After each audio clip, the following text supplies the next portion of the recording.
Cheap dopamine is drastically lowering your Iman without you even realizing it. I'm going to show you how I came to this realization and what I did to fix it. Man, I remember when I first got on my deen and the feeling of experiencing such a high level of Iman, like that was, man, that phase of life. It's been such a long time since I've actually experienced like that level of Iman. Everything was going great for a few months. Like I was genuinely on top of the world. A few months later, I sleep over my cousin's house who lives in Canada. I was probably 14, 15 at the time, and we were just vibing it out for a straight 2 weeks. But I remember when I first got back home, it's like I felt this drainage of Iman. I was like, I could feel it, and I was like, whoa, hold up here.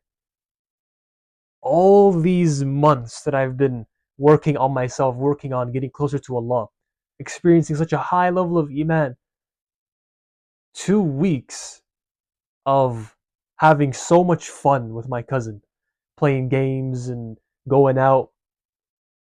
In 2 weeks of doing that and coming back home, I can feel like all my Iman is gone. And I never thought that simply playing video games or eating chocolate is going to lower my Iman. And I didn't figure this out until years later, like literally years later, until I learned about dopamine. It's a molecule in your brain that is heavily responsible for how much you actually enjoy doing something. So the more you enjoy doing something, that means you get a lot of dopamine from it.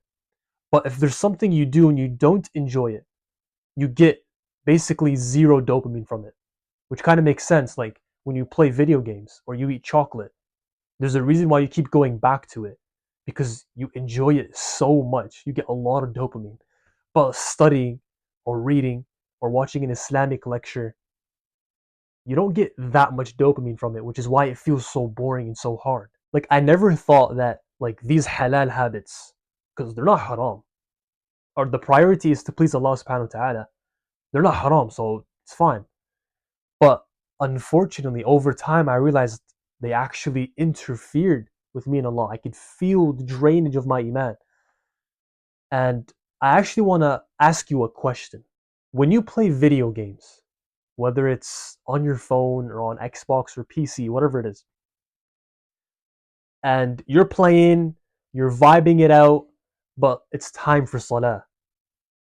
You put the controller down, you put the phone down, you go make wudu, you pray. What goes on in your mind while you're praying? Isn't it about what you were playing before you prayed? The one thought that's literally consuming your mind while you're literally praying is about the game that you were playing before you prayed. You're not trying to think about it. It's just naturally popping up. And the more you're telling yourself to stop thinking about the game, you want to think about Allah subhanahu wa ta'ala, the more your brain naturally amplifies how much thoughts you're having about playing the video game. And it's so agitating because it's ruining your khushu'. It's ruining your focus. You can't, it's blocking you from experiencing the sweetness of actually praying for Allah subhanahu wa ta'ala. Cheap dopamine is doing that. It's literally ruining your focus. And you can't, it's blocking you from attaining beneficial knowledge. And if you're not learning something new that's going to get you closer to the deen, by default, you're going to get farther away from the deen. Deep down, I know for a fact, Allahumma barik, that you don't settle for less. You have ambitions, bro. You have so much ambitions. You want to get closer to Allah. You want to be on your deen. You want to put in 100% effort in everything that you do. You want to have that drive. You want to feel like a man. Cheap dopamine is genuinely stopping you from achieving any of that. That's why I realized when I used to tell myself, like, yeah, these bad habits, I know they're bad, but they're fun but they're also not haram, so it's fine. But no, it's not fine. It's genuinely, without you realizing it, it's interfering with you and Allah. It's lowering your iman drastically. Even though it might be slowly. That's how shaitan works.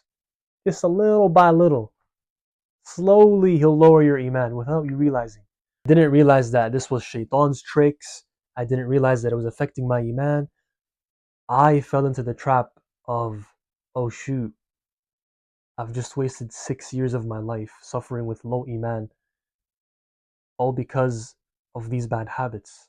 So I always try to tell myself to just avoid it, to just don't do it.